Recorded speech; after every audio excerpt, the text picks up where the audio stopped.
So apparently over the weekend, Amber Heard fired her PR team. Now, apparently she was really unhappy with them, and especially with how things are going during the trial and how the public is reacting to it. But my thing is that how are they going to have any control over any of this? It's going to be really hard for her to recover, especially with the really strong testimonies that happened last week. So she shows up today with a new PR guy at the court, and I'm really wondering what it is that they're going to do. What are they going to change? I don't know. I don't know how they're going to twist her narrative, because we already have her witness statement, her depositions, and she's already been on trial at London. So it's not like they can really like change much last minute, right? Initially, they had it so she would be the first one to testify on her side, but they changed it, and now they're going to have their own hired psychologist be the first to testify, which makes sense. And it does seem very smart because we had Dr. Curry on there, and everything that she said, it seems to really discredit anything that Amber was going to say. So now that they have a new psychologist, this new psychologist obviously is trying to diagnose her differently. I'm very interested to see what the psychologist is going to say. They're going to try to reestablish credibility for Amber Heard. So when she goes on testimony for the next couple of days afterwards, they're hoping that the jury will believe her. Today, Team Johnny, they also had another bodyguard that testified today. His name is Travis Mcgivern, and it seems that he's the only one that actually has seen a physical altercation coming from Amber Heard. He talks about how he saw Amber Heard throw something at Johnny, and then he also talks about how Amber Heard made contact, closed fists, and punched him in the face. Physically tried to keep Mr. Depp from leaving by grabbing his arm or standing in front of him.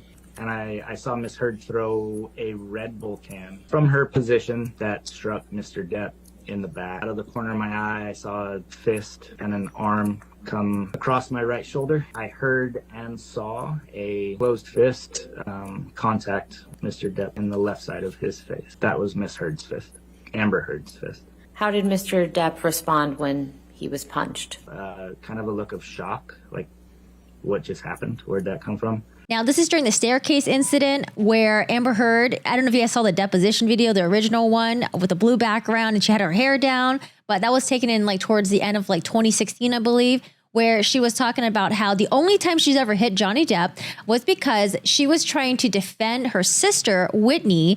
She thought that Whitney was going to be pushed down the stairs by Johnny at the time, and she did whatever she can to protect her. Now, later on, during the London trial, she decides to add an extra detail and say that during that moment where she saw Whitney was in danger, she also remembered that apparently she had heard rumors from Johnny's friends or something like that, where he apparently pushed down Kate Moss at some point down the stairs. And I do remember the lawyer that was questioning her on the time on Johnny's team was like, "You're just making this up as you go, aren't you?" And she's like, "No." And they're like, "Well, why didn't you mention this before in your deposition? You had all the time to mention it. And during the deposition, you were going on a rant. So why didn't you mention it?" And she was just like, "Well, it's impossible for me to mention every thought and everything that came into my mind." That was her explanation for it. It's going to be very interesting to see her on the witness stand. It's either one, other people are lying, other people are incorrect, they remember incorrectly, or they wrote something wrong. Next, we have Johnny Depp's talent manager who talks about how much money Johnny was making for each movie in 2017 and then in 2018 and how much money he made from Pirates of the Caribbean 6. What was Mr. Depp's compensation for City of Lies? I believe it was $8 million. What was Mr. Depp's compensation for murder on the Orient Express? If memory serves me, I think it was $10 million. For Crimes of Grindelwald? I think it was $13.5 million. For performing in that smaller film, The Professor? That deal was $3.5 million. For Waiting for the Barbarians? $1 million. Paid for Minamata? $3 million. Did Mr. Depp ever have a deal to perform in Pirates 6? We closed the deal at $22.5 million. He also goes on to talk about how after the op-ed was released, Johnny Depp was working on a film called Minamata in 2019. However, investors were starting to pull out, and then he had to cut down on the budget for how much Johnny was being paid in order for the film to be made. Next, we have Richard Mark on the witness stand, and it says that he is a technical forensic analyst. Now, what I thought was really interesting was when he was talking about Hollywood and the Me Too movement, he said that victims are finally given the benefit of the doubt until there was too much doubt. And I think that was him throwing a little bit of shade at Amber Heard. The victim gets the benefit of the doubt until there's too much doubt. He also talks about how companies that are family friendly, like Disney, they're highly sensitive towards someone's reputation. The bigger the company, the bigger the budgets, they're all sensitive. But at the pinnacle of sensitivity are the family friendly companies like Disney.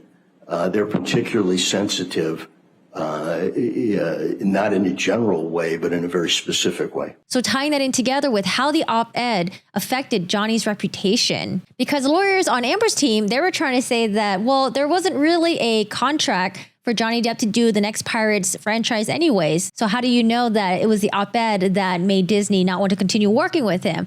But he's saying it's pretty obvious that that's the reason why. The other thing that he mentioned, throwing shade at Amber, is that he was talking about the timing of the Washington Post. Now, if you guys watched my previous video, you'll know that the timing of the op-ed being published was around the time of Aquaman, because the ACLU wanted to publish the article during the time where Aquaman was going to be released, a movie that Amber Heard is in. It also got her publicity for her movie.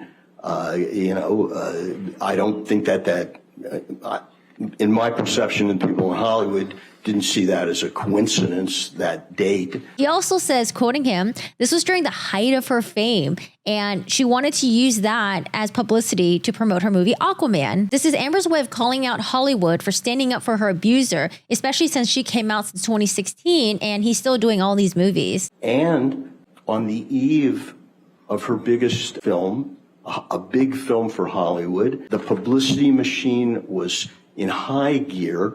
There was lots of publicity and news out there. This was the height of her fame, and she used it at that moment to call Hollywood out. They, in my opinion, as a member of Hollywood, they heard that plea loud and clear. He also tells the court his opinions about Johnny Depp as well. Johnny Depp was one of the few major actors in Hollywood who managed to keep most of his personal life personal. And his reputation, preceded him as a major artist in Hollywood. He was likable. Now, I thought this was funny. There's always some very interesting, funny moments going on with cross-examinations. Well, I don't agree that this article was not about Did it mention Mr. Depp? That's what I asked you. Well, does she have another husband who abused her? But did it talk about it? Did it talk at all about Mr. Depp's abuse? Objection, Your Honor. All right, next we have Doug Bania, or Bania, sorry, I might have pronounced it wrong, who is an intellectual property consultant. Now, he said before 2016, before any of the allegations came out, the articles that were about Johnny Depp were mostly some nice stuff like about his life, career, personal life, and things like that. But after 2016 was when all the negative abuse allegations were coming out. And then after the op-ed was written in 2018, that's when a lot of articles were focusing on his drinking and his drug use. Prior to 2016 and the allegations, the abuse allegations, Mr. Depp was not portrayed in a negative connotation. I realized that those websites that were coming up were mostly about his career, his characters, Johnny Depp as the individual, his interests.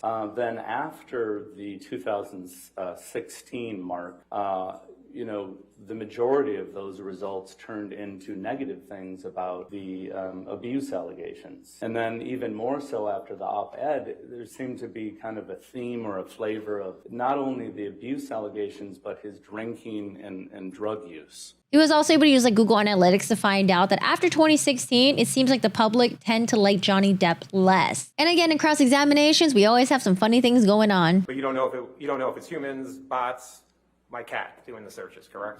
Objection asked and answered, Your Honor. Sustained. Next question.